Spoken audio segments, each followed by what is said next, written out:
Lisa Campion is the author of four #1 best-selling books, including The Art of Psychic Reiki and Awakening Your Psychic Ability. She is a psychic counselor and Reiki master teacher with over 35 years of experience. Lisa has been teaching Reiki for over 25 years and has trained thousands of people in Reiki and has done over 15,000 individual sessions. She's also the host of the radio show and podcast, The Miracle of Healing. She specializes in training emerging psychics, empaths, and healers so that they can fully step into their gifts since the world needs all the healers that it can get. Welcome, Lisa. Oh, thanks, Rose. I'm so happy to be here with you today. I'm excited that you're here. So, you have so much experience and you've helped so many people connect with their intuitive abilities, their psychic abilities, become Reiki practitioners. So, I thought it would be great just to dive right in because I have so many questions for you, if that's okay. Yeah, that's great. Let's do it. Awesome. Great. So, the first question I have is, in your books, you've written a few books, you talk about intuition and psychic ability. And what I would like for you to do is just, in your words, explain the difference between the two. Yeah, it's a really great distinction to make. And it's, not every psychic makes this distinction, but it's just sort of how I see it. Is that intuition is really our own inner knowing, like it's what we know. We often experience it. It's kind of like coming from your higher self, coming from your own inner wisdom. I think we can put it that way. We often experience it in our body. So what's going on? Your body is like one of your most powerful psychic senses. It always knows the truth. It always knows what's going on, it's impossible to fool it. Then we have the feeling sense, like, well, I have a good or bad feeling, or we have emotions that are associated with that too. Like this feels icky or this feels really good. And then there's the inner knowing. I don't know why I know, I just know. If you know anything about the chakras, those are the first three chakras. And those, I think, come together to create our intuition. And it's really meant as a communication tool so that your higher self, your soul self can communicate directly with you. We all have it. Every single person has it, whether we listen to it, whether we pay attention to it or not. I don't know, and then psychic's a little different. Psychic is when we get information from outside our system, from our spirit guides, our spirit team. And every person I've ever done a reading for has a group of non-physical beings that are helping us, because it's really hard to human on planet Earth. And we don't come down here without some backup. And that's who our spirit team is. And we often get that through dreams, it's sort of often more the auditory, like there's a little voice in your head that one of those voices isn't you talking to yourself, it's one of your spirit guides, or through the visual sense, through the upper chakras are a little bit more attuned to the psychic realms. Does that make sense? Yeah, absolutely. And, for many years, I really couldn't distinguish between what the two were as far as defining them, but I knew somewhat that my inner guidance was listening to my gut feeling or having this notion of something was going to happen, whether good or bad. And then also having those psychic connections that I get symbols or intuitive, what we say, hits or impressions from whatever situation you're in.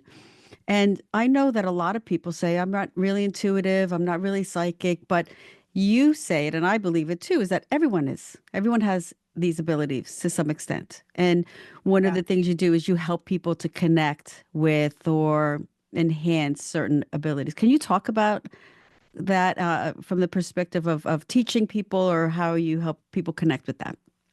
Sure. Yeah, I really believe that psychic ability is just an ability. That's why I called my book Awakening Your Psychic Abilities. And that it's like musical ability or athletic ability. Everybody has some, for everybody.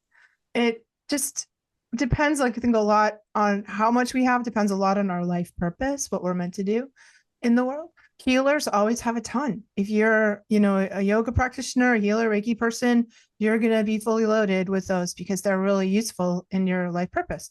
But I've also trained stockbrokers and lawyers and stay-at-home moms and, politicians, people you wouldn't, quote, expect, to be interested in psychic, but really everyone has it. I think one of the biggest myths is that you are just born with it and you don't have to work it. Like you have what you have and there's no way to improve it.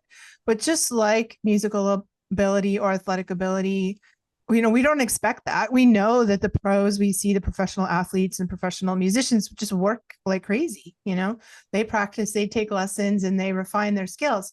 And the same thing, that's the same thing with psychic ability. Like we all can do it if we are willing to work it. Yeah, I agree with you. And do you find that women are more intuitive than men? I know you've worked with a lot of people, and I've talked to mostly women are very upfront about being intuitive or psychic, and men oftentimes won't, I guess, express that. Do you find that one gender or anyone is more intuitive than the other? I don't actually. I think people are equally intuitive across the board. I think that there's more societal permission for women to talk about it and for women to be sort of tuning into their feelings. But I really don't think there's any gender difference there. More of our how we perceive ourselves. What's I think a more significant difference, Rose, is are you a feeling type person or are you an analytical person? And that has to, like, are you a left brain person or a right brain person? And I don't think that's a gender issue. I think Mhm. we're sort of equally divided across genders.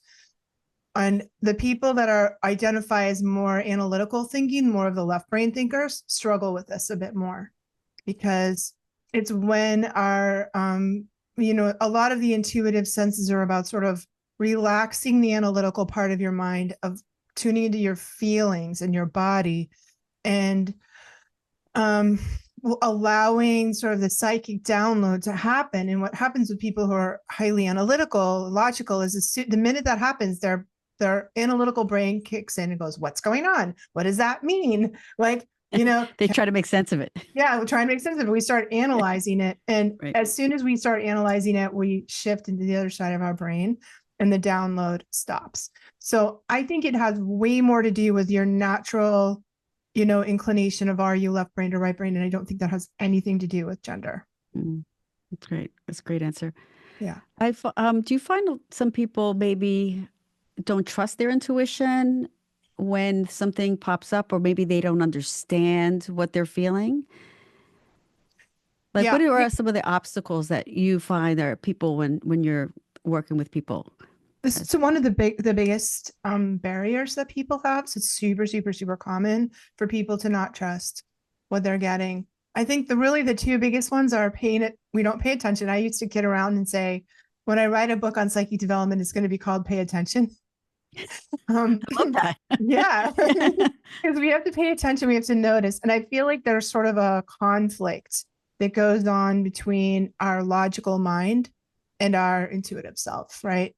So a lot of times our intuitions come in and our logical minds dismiss them. You're making that up. Well, that's just common sense. Everybody knows that. This happens even more to those logical left brain people we were talking about, where they dismiss their own psychic stuff as everybody knows that. That's just common sense, and really it's a pretty profound psychic experience. So I think we have to learn, first of all, how to sort of slow down and recognize and pay attention to the fact that that's happening. And then I think we have to and I teach some skills and techniques for people to learn how to trust, And I think one of the best places to start is in creating what I call the psychic journal. In fact, I believe in it so much that I wrote a psychic journal. It's called the Psychic Awakening Journal. But you can just, get a 99-cent composition book. That's what I did for years, and write psychic journal on the top of it. And what you do is you start recording all of your dreams. If you pull divination cards, put your card pulls in there. If you get hunches, nudges, first impressions, because first impressions are a really great example of our intuition at work.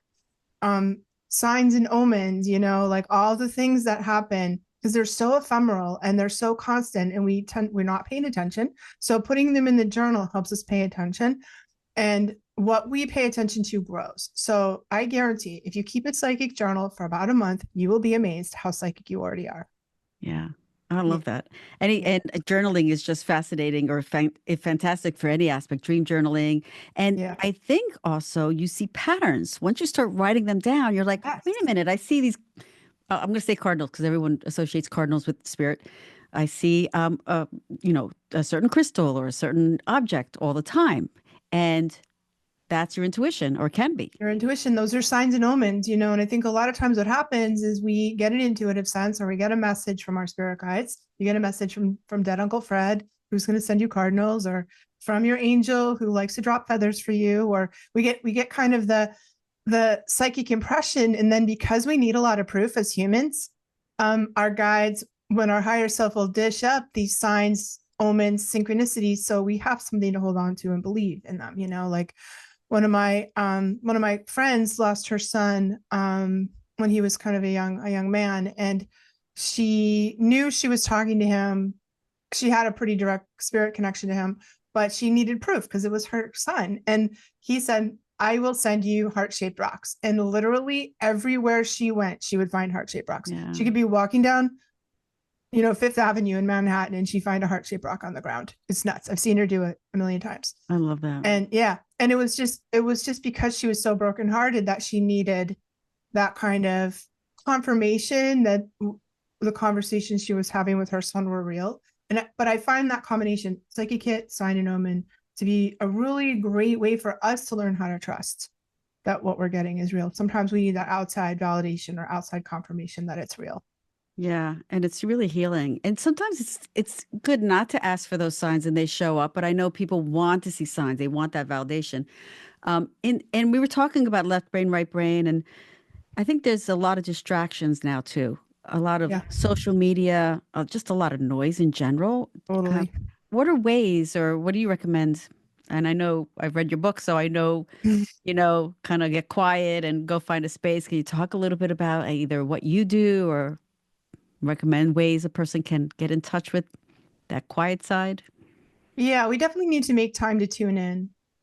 Because like you said, everything's so busy, and your guides. And I think this is why some people's only contact with their intuition is while they're sleeping. And that comes through dreams, because we're just too busy. We're not making space. So I think there's two ways. You sit down and do a meditation. Like I do about a half an hour, and I do it in the morning and again before I go to bed. And I start with kind of my energy management, energy clearing practices, which are super important for me: ground, clear, protect. I do a little journaling. I bring my divination cards, I pull some cards, I do some meditation, just kind of quiet myself and see what shows up. So that's a really fantastic spiritual discipline. But I think that's sort of like going to the gym. We called it like athletic ability. That's like going to the gym and giving it your psychic muscle a workout. But I think the other thing that's probably already happening to people, and it's super fun to do this, is to do the alpha brainwave exercises. So we are the most intuitive when we're in that alpha brainwave, and that's sort of a light trance state. And we all experience that when we're driving, when we're folding laundry, when we're in the shower. People get the best psychic hits when they're in the shower. But we're just, walking the dog, mowing the lawn. Those kinds of things occupy, since it's particularly good for the left brain analytical thinkers, is you give your hands and your mind some menial repetitive tasks to do. So how you do this is you ask yourself a question. What do I do about so-and-so? Or what do I need to know right now? You can write it in your psychic journal to give it a little more punch, and then go do one of those alpha activities. Mow the grass, walk the dog, fold the laundry, take a shower, and relax your mind. Stop thinking about it. And we shift into that alpha state. Your brainwave shifts into the highly intuitive problem-solving state, and into your being will arise the answer to the question, and then record the answer in your journal. And this is a really great way to fold psychic training into sort of everyday life. Wow, I love that. I think the shower thing happens to me a lot. I think it's because the water is also hitting on my crown. Yeah, probably. And the water's clearing off your energy field too. Yes. Yeah. And I send Reiki when I take a shower. I love that. I'm a bath person, so I have this exercise called the bathtub oracle, where you get your journal before you get in the tubby, you write your question, you get in the tub, and you just space out. You don't be on your phone or reading your book. And the same kind of thing will happen. It's like the water clears you off, and into your awareness will pop the answer to your question. So yeah, those are good things to do. movement exercises too. I know you've practiced and studied martial arts Mhm. and also Qigong, or you, Qigong, yeah, and dance. I'm a dancer now, so these days I do all kinds of dance. Yeah, so you say you're a dancer now? So yeah. you weren't a dancer before, and now you've embraced something different, right? Something Well, I new. have been a dancer for quite a long time. Before the pandemic happened, I was doing ballroom dancing. And now I'm doing, sort of more contemplative, like ecstatic dance and things like that. But I think even in my martial arts days, I was, martial arts, the flowy styles and Tai Chi and things are kind of close to dance. Yeah.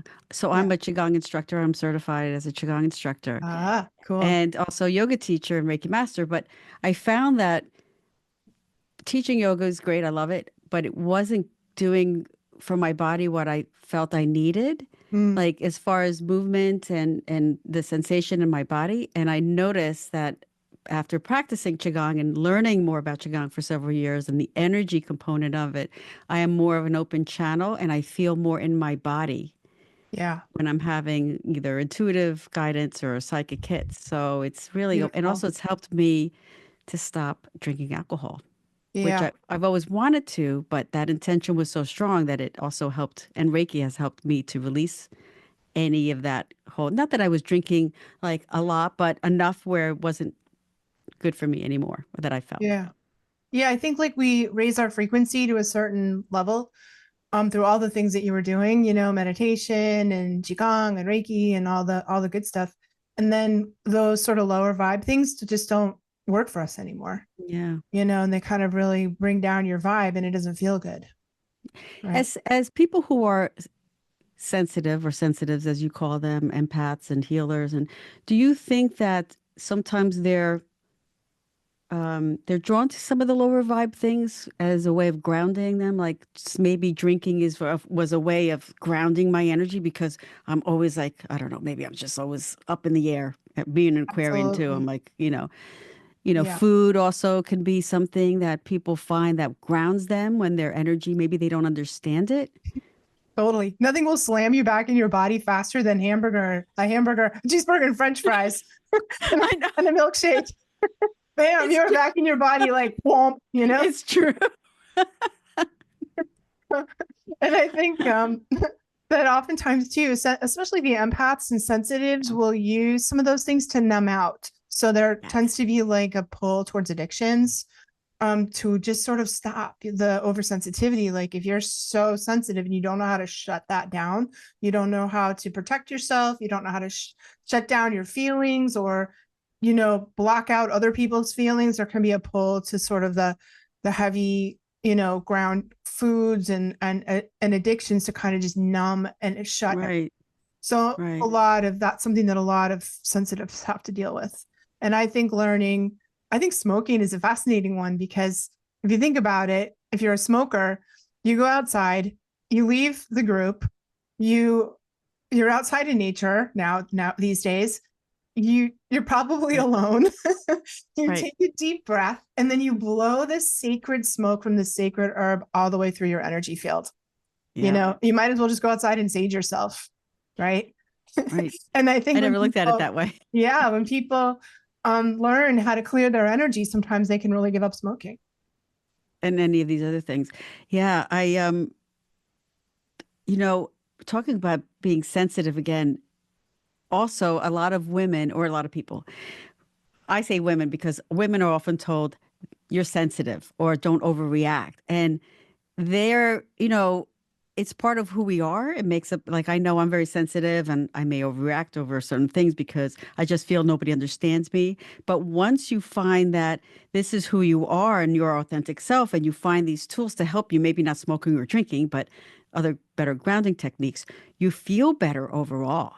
You start to feel a shift or a transformation happen Yeah. within you. It feels terrible to not be allowed to be yourself.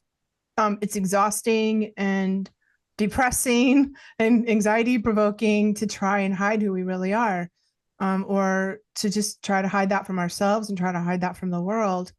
And I think, as we grow spiritually and we do our personal growth work, which I've never been able to separate those two, by the way, spiritual growth work puts us on the path of inner healing. And as we kind of surrender to that and let the layers of healing happen, we just become more authentically who we are. We become more our higher self all the time. And it just feels so much better to do that we don't always need those heavy fuel, to kind of get us through the day. I also think there are many, many empathic men, and I think there are as many empathic men as there are women, and they just have a much more difficult time, Rose, than we do. So for the same reasons I talked about, like we just, as women, we get a little more leeway for being sensitive, and men have, especially men of, my generation, had the like real macho, like be macho, like you're crying. Let me give you something to cry about kind of like upbringing that we had. I'm a Gen Xer, so I'm like, we all had raised by wolves things, but that I think it's super hard, and I'm glad to see sort of a shift in the younger people I work with now have a lot more freedom in their subculture for being sensitive. I know you growing up, you always been very intuitive, but you also had parents who supported that. Yeah, for the most part. God bless my hippie parents, and I would say like they didn't know what to do, because who knew what to do? I was born in the 60s. Like nobody knew what to do, Same. Yep. And they didn't drag me to church and throw holy water on me, like happens. They didn't put me in a mental hospital. They didn't, do a lot of things that happen to people that whose parents aren't so understanding. I remember my mom saying, "Oh, it's just your imagination." Like, you have such a good imagination. And I was like, I'm imagining it, but it took me a while to kind of unpick that one, but it could have been a lot worse. And they did do some amazing things. So when I was 10, they took me to transcendental meditation, because that's what you did if you were a hippie in 1974. Then Maharishi came around, and I got to meet Maharishi. Gave me like an initiation, and my parents were hardcore meditators. When I was in high school, we did this. It used to be called Silva Mind Control. Do you remember that? Now it's called Silva Method. Yeah, I did like all 7 levels of that when I was in high school, and it was an incredibly powerful part of my psychic training. That's about the time I started studying martial arts too. So part of my childhood was extremely difficult, growing up in a super haunted, creepy old Victorian house in New England. And there was this gift of grace too, that were right when I thought I couldn't take it, something amazing would happen, and I would get sort of an extraordinary kind of spiritual training experience. Yeah. Do empaths have a harder time maintaining relationships, or people that are intuitive, and do we have a harder time either maintaining romantic relationships, or even creating and maintaining friendships with other people? It's such an interesting question. It's a great book. It's called Energy Healing for Empaths. It's a good little book. I do think yes and no. Like on some ways we have trouble maintaining relationships because we're often really introverted. We often prefer our cats and our plants. I'm just talking about myself here. Like give me the plants and the cats and our books. Yeah. And sometimes we can become really relationship junkies, like codependent, and unable to leave relationships we should leave. Maybe we don't know who we are outside of a relationship. So we tend to attract narcissists. So we can get into this, like I call them energy vampires in the book, but really they're narcissists. And we can get into this very unhealthy, sticky connection where we until we learn how to manage our energy and our emotions, attract super needy people of all kinds who just want to suck the life out of us. And once we've had enough of that, it's back to just the cats and the plants. Yeah. So I think we can kind of flip-flop between solitary and overstuffed with pretty dysfunctional relationships. As empaths, though, I know empaths means we are feeling what other person can be feeling. And you were saying about energy vampires. What are ways that people can protect their energy when they sense that maybe the energy is being sucked out of them, or it's constant? What can they do? What advice do you have for them? Well, for us? It's really all about learning how to set boundaries and saying no. And I think we begin that by our energy management practices. So anyone that's an empath or sensitive needs to have daily hourly as needed. Energy management, that means we ground, we stay in our body because that's hard for us. We clear the energy we picked up from other people because empaths are like sponges and we absorb all the emotions, thoughts, feelings, physical sensations of the people around us. So we need a way to clear that out of if we're a sponge, you need to squeeze the sponge, right? And we need protection, psychic protection, which I see as the outside edge of our energy field needs to become less like a sponge and more like a solid barrier. So that's the first thing I teach any of my students, whether they're psychic development students, Reiki practitioners, empaths, we need to learn how to have an energetic boundary that gives us a leg to stand on. So that ground, clear, and protect process I do first thing when I wake up, before I go to bed, in between clients, before I go into Walmart, halfway through Walmart, when I get out of Walmart and I can't find my car in the parking lot, like that. So we need that. And then we can do the harder job, which is learning how to speak our boundaries. Saying no to people is really hard for us. Yeah. But we need to learn how to do that and use our discernment to what we're a yes and what we're a no to. Yeah, I'm finally learning after many years on this planet, doing the work and being empathic, learning to say no. And damn, it feels so good when you say no. It does feel so good. You know? My trick to that, Rose, is that if people ask me to do something, I never commit in the moment. Because in the moment, I feel their pain, or I feel how much they need it, or I feel how adorable they are, how much I like them, and I want to help them. I'm like, oh, of course I'm going to say yeah. And we're so giving and generous hearted as empaths, we really care. And so I've learned to say, let me get back to you. I'll give you the answer tomorrow. And I have to kind of like sit in my room alone with my calendar and do my ground, clear, protect, and like really think, am I a yes or a no? Can I really do this? Does it fit in my calendar? Does it suit my objectives for this quarter? Whatever, And then we have to find a lot of really, really, really nice ways to say no, so that we don't firm, but nice. So we don't hurt people's feelings. No, thank you. Oh, I'd so love to help you, but I'm just overcommitted right now. Or, like all the things. People understand. Yes. Right. Because it may not be that you're doing something now, or you can't do it now, maybe later. But I think eventually people understand, but you do have to protect your own energy. That comes first. And I find that I feel better when I am able, and I'm doing what you suggest. I am pausing and saying, okay, I need to get back to you so that I can make the best decision for myself. Because if we don't protect our own energy, then we can't really do the work we need to do for others. That's right. We're just burned out at that point. We're like a burned out, crunchy mess. We get totally drained. Like what happens when you're around energy vampires? They suck you dry until you become an energy vampire, by the way. So, sometimes the biggest energy vampire in the room is the empath that has been so drained they don't even know that now they're an energy vampire. We have to really watch out for that.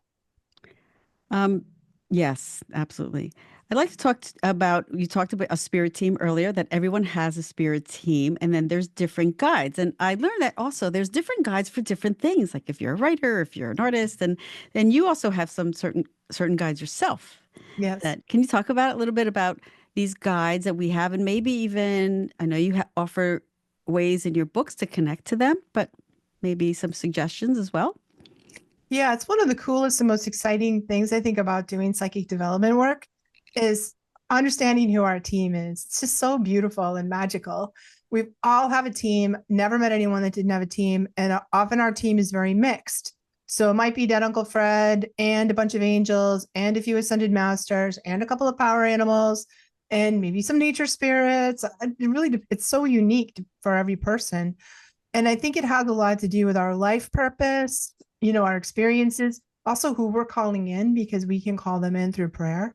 Like if you're praying every day for Archangel Michael to show up and protect you, he's going to be there, and like I can tell people who are like practicing, I'm like, did you grow up Catholic? You got a lot of saints and Jesus and Mary are here, like you've done a lot of Hail Marys. That's a good team. They show up when we call on them, like, and so we have them, they have sort of specific roles, they're protector guides, or like Archangel Michael and his group of guides, they're working on protecting us. They're teacher guides, they're healer guides, they're The spiritual director is one of the most important guides to know. And that is the guide that is in charge of our spiritual evolution, you know, and the lessons that we're given, and opportunities that we're given here on earth. And then they some of them stick with you forever. Some of them come and go. Like I only have guides that show up when I'm writing or teaching. I've had guides that were with me through a phase of life, and then that phase passed and they're not there anymore. But there's always some consistency too. Yeah. You say you have one in particular. You have your bossy guide. They're all bossy. All my guides are super, super bossy. I just show up and do what I'm told. I have 13 guides, and my higher self is one of them. And oftentimes, I count people's higher self in with our team. Yeah. And I have a couple that like they also have a kind of snarky sense of humor. So I see them like there's one of them that they're like sitting at a conference, like a committee, like conference council. table, the council. And one of them's got the mic and they're like, tap, tap, tap. Is this thing on? Can you hear us? Like they're kind of snarky like that. But since I was little, my agreements 14 or 15, I had this sort of revelatory psychic, spiritual epiphany where I was given the assignment to do the work that I do here. And they're like, we're your team and you have a lot of gifts and skills that you're going to give to the world. But the deal is you have to be of service. And as long as you're using your gifts to help other people, you'll be given more and more gifts, more and more opportunities. But if you sort of use it for selfish reasons or you misuse, it's gone. And the part of that deal was to do what I'm told, to be on assignment, and that's not everybody's relationship with our guides. Some people hate being told what to do and don't have bossy guides at all, but mine are really bossy. And I just that's it. I just show up and do what I'm told. Yeah. Time to write another book. And I'm like, no, really, I don't want. And they'll keep reminding you. They're like, I got that one. And then like 2 hours later, my publisher called me and said, Lisa, it's time to write another book. And I'm like, okay. But you knew that already. I knew that already. And our guides are there. We can ask them for help. A lot of people forget to co-create with spirit. They're there to help you. Totally. I mean, I think you should ask for help before your feet hit the bed every morning. Like you totally agree. Or you get out of bed like, I don't know what I need today, but help me. And it's really important to do that because they have to operate under the rules of free will. Like free will, this is a free will dimension, and free will is very powerful. Your guides cannot help, will not violate your free will or help you to violate the free will of other people. And so they almost need an invitation every single day. And even if it's okay if you're like, I don't even know what I need, just help me, just give me it. We can ask for specifics. It's really great to ask for ground support. I need more money. I need more help. I need more, whatever you need. Then we have to sort of drop our expectation of how that shows up because, universe, God, and spirit team is always way smarter than we are about how we're going to get that. And there's some kind of rules too, like they can't violate your free will. They won't like clean up your mess, kind of like we're still held responsible for our actions.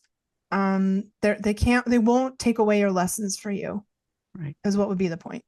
But they can help you. They can assist you. They can help you, especially if we ask, like, see other, viewpoints or open to other possibilities, or it's almost like our job is to feel really, really worthy of receiving their help, because I think we block it when we don't ask and when we don't feel worthy. Yeah, you're right. Absolutely. One of the things I'm doing is because I have a hard time asking for help because I always feel, I think it stems from being a child. I was pretty independent, always independent. Now I'm asking my spirit team to just provide the proper resources I need. Yeah, that's the ground support. Yeah. I love that, the ground support. Yeah. Because I won't just pick up the phone and ask someone for help, but I just want someone to be around at the right time that I need. Yeah, that can maybe help me. like, okay, I'll write the book, but that means you got to clear some space in my calendar. That means you have to help me get some extra money. So I'm not, worried about money. So I can drop some of the things out of my calendar and still have enough money. Like, I'm like, all right, they helped me find a great publisher, great editors, all those things. So Right. they make it as easy as possible. It's still hard to do. Writing a book is difficult. Not gonna Right. lie, it's tough. Well, I'm writing one Yeah. as well, and I found who I think is a lovely person, and I feel is going to be a great editor to work with. And it just happened, but I had asked for it. But yes, I'm Yeah. writing my first book, so I'm hoping. Thank Congratulations. you. What's it about? So it's about so the maid and the mother crone. It's about the crone, but I don't like the word crone.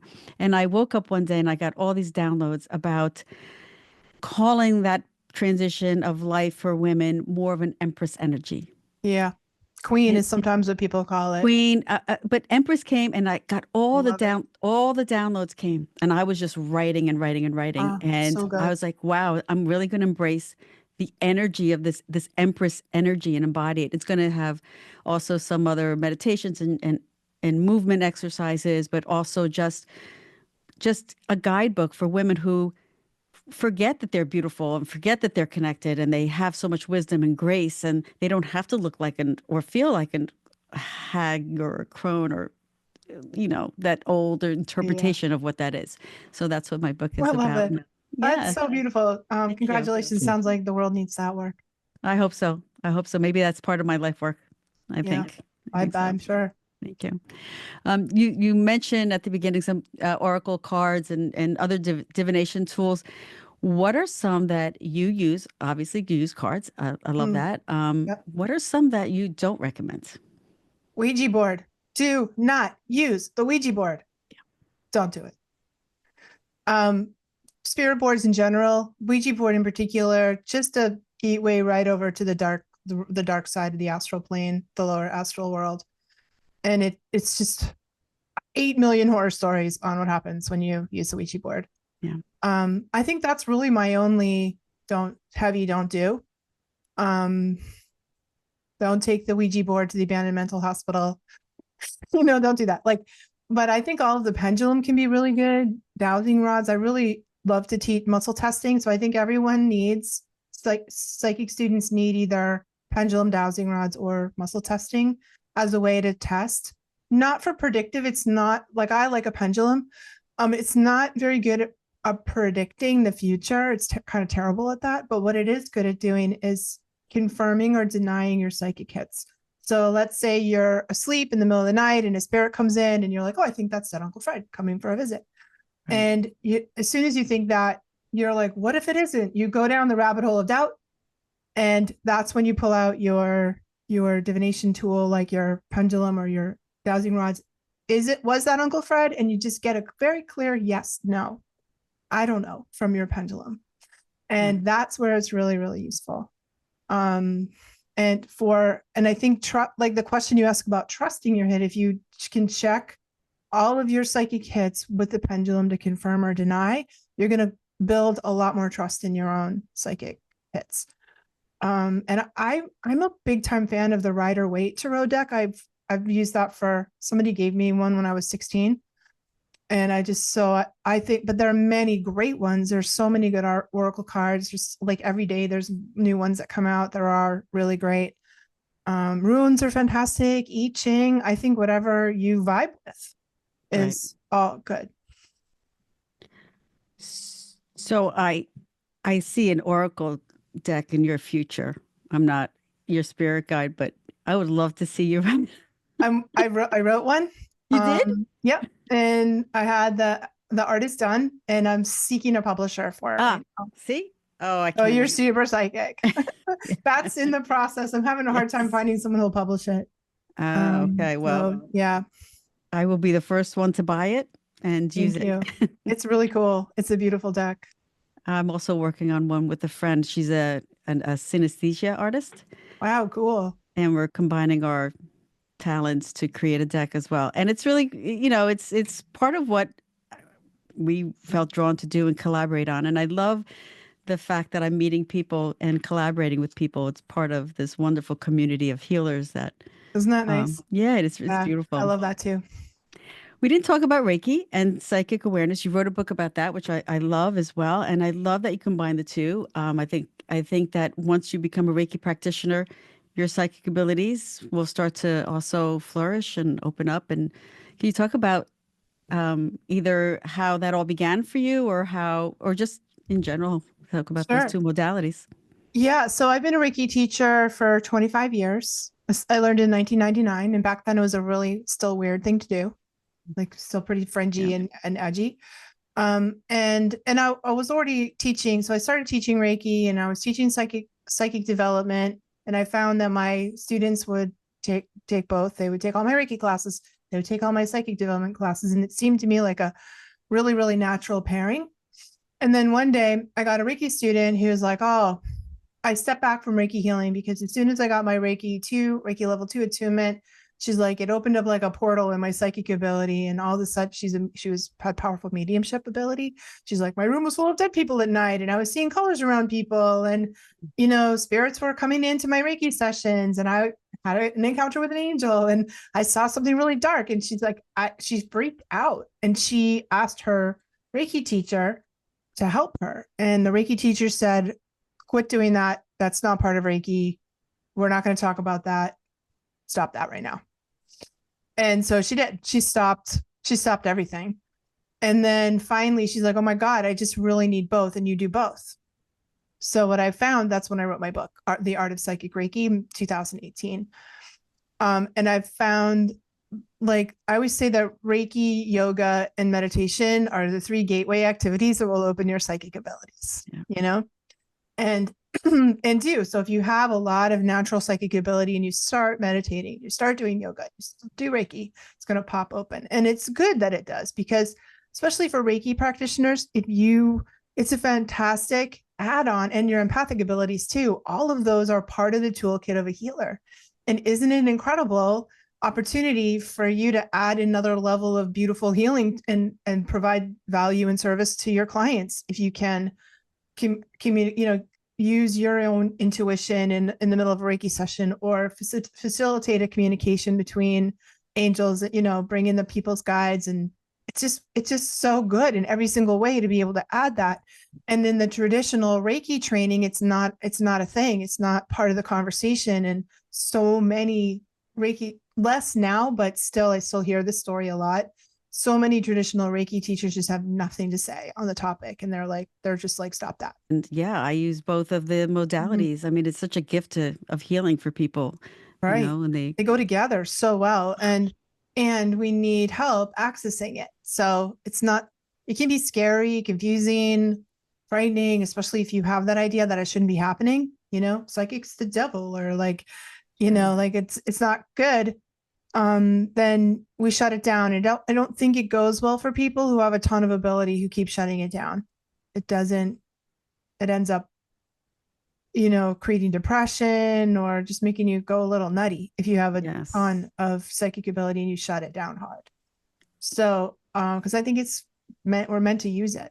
Yeah. And you offer classes like, it's good to learn it because there's so many different clairs that we have. We can hear things, we can see things, we can feel things, know things, and learning about each one and what they are, what they do, how to connect with them, how to grow them. Maybe one's not right for you, whatever. That's all part of that learning process so that you understand it. And that's what you offer. Yeah. You teach people how to do that. Absolutely. So I teach psychic Reiki on my website. I have all 3 levels. You can take it online. And the classes are fat. Like my psychic Reiki level 1 is 16 hours of instruction. And it's a combination of Reiki training, Reiki level 1 plus empath training, all the energy management stuff, And then Reiki level 2 is a Reiki 2 level training with psychic development. Like, let's figure out how to talk to our Reiki guides. Let's talk about like what happens when we start feeling things or knowing things. And it's one of the coolest, I think, experiences Reiki people who are receiving Reiki experiences what I call the invisible hands, when you're receiving Reiki and you're like, how many pairs of hands are there on me right now? Like, did somebody else come into the room? That happened to me when one of my first Reiki sessions. I swear I could feel like 3 people working on me to the point where I opened my eyes to see, and it's just one lady in there doing it, and her hands around my head, and I was like, who's touching my feet? You know. And that there were guides in there, angels. I don't know, it was some higher beings that were in there doing the session that were touching my feet. So I think that is such a common and beautiful experience we can have as practitioners and clients. And we need help. We can't just open to that world without training, just like we can't open to the world of Reiki without training. We need training, practice, a community, a mentor, all of those things to maximize that potential. Yes, totally agree. Did you ever have anyone come through your hands and guide your hands while you're doing Reiki? I've had that. Yeah, I've had that as well. Especially when I was new and I didn't really know what I was doing. And now, even when I do complex things like psychic surgery on people, I feel I have like a surgical team that comes in and does like high level, like DNA repair, atomic level repair, quantum field repair, organ repair, all this really high level stuff. I don't do that. I just make the space, and these guides come in and work through me when I'm doing that. So I think that everybody has that, whether we know about it or not. There are times when your guides step into you and are doing the healing through you. Do you feel the more you practice, I think I know the answer, but I want everyone to hear it from you. The more you practice anything, the better you will get it. Of course. Yeah. And I mean, there's sort of this controversy about the term Reiki master and what that means. And I think this is something we need to be really humble about. And it's great if you get, when I teach it, I call it Reiki level 3. You know what I mean? Because Reiki master is sort of like you've done it for 10 years. You have 10,000, they say 10,000 hours and 10 years under your belt before you've mastered something. And I think that's true. So having some humility, having some continued education. So I have what I call Reiki level 4, which is continuing ed for Reiki practitioners. So what do you do when you want more training, but you've done all the levels, and you still want to learn things? And we talk about advanced energy anatomy and chakras and energy fields and all kinds of sort of higher level things. So I think we keep studying, we keep growing, and we keep practicing. So we get to that level of mastery that we're looking for. I love that. Yeah. Looking ahead, how do you see these healing modalities evolving as our society becomes increasingly interested in holistic approaches to well-being? And I know we've seen the growth, but do you see anything different, or how do you see things evolving? When I started working in 1999, Reiki was still pretty hidden. And I, live near Boston, and there are all the big city hospitals here in Rhode Island and Boston have Reiki units on them now, full-time Reiki staff. And back when I was teaching, I would taught a lot of nurses, and they would have to hide what they were doing. They were doing it on the sly, and they would get in trouble if it was found out they were doing this. And now these same hospitals have full-time, they have 20 full-time Reiki practitioners, or 10 plus 30 volunteers, So I feel like there's more and more. Dana-Farber, the famous Cancer Institute, has full-time Reiki practitioners to receive while you're receiving your chemotherapy treatments. There, you can get Reiki, and there's quite a lot of scientific evidence that says this mitigates the side effects of chemotherapy. So I think that world is going that way, and more mainstream. I think people are very disappointed in our medical system and our mental health system. I don't think it's working for anybody except maybe the insurance companies and big pharma, but no one else is happy with it. And so people are turning more and more to holistic modalities and alternative medicine. And yet for me, like about 4 years ago, I feel like I shifted, turned a corner. I don't think I do Reiki anymore. I do this other thing that I call quantum healing. And it's more like Reiki is like a vibrational medicine. So it's using vibration to work on the physical, mental, and emotional side of us. And sometimes it's spiritual, but quantum healing works with light instead of vibration. And it works much more deeply on our light body, our spiritual body. really works across space and time, works through, past lives and lineage stuff, kind of really healing things at the core of who we are on the quantum field, like your original self. Um, even the self before you came down here, even the self that may be incarnating on other planets and places besides Earth. And so there's so many people that are shifting into this quantum healing. You kind of see it around a lot now, that word. And I'm doing it myself, teaching it myself. And that's, to me, I think that's the future of energy healing. I think we're going to move away from vibrational healing techniques and move more into these light healing techniques. Love that. I would love to learn that. And you teach that. I will be teaching it for the first time in April in Newport, Rhode Island. So come on down. I will, actually. I will. I'm definitely interested in learning that.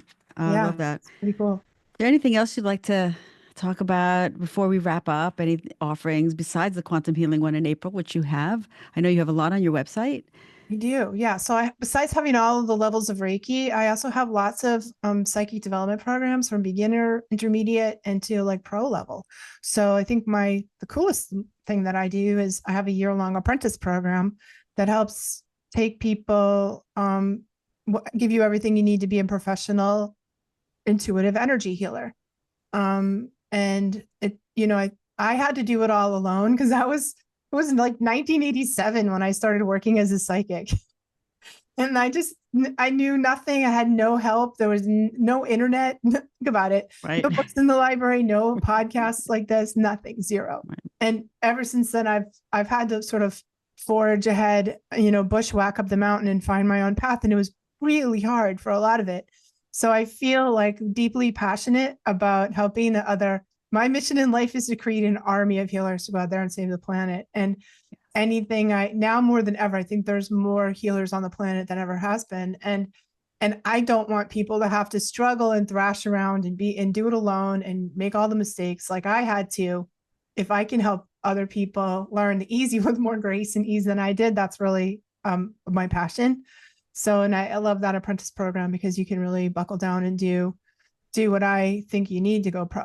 So, but I have also all different kinds of levels for that. And that's what I'm really excited about right now. I love that. And you also have a lot of wonderful blog posts out there. I was filtering through so much information.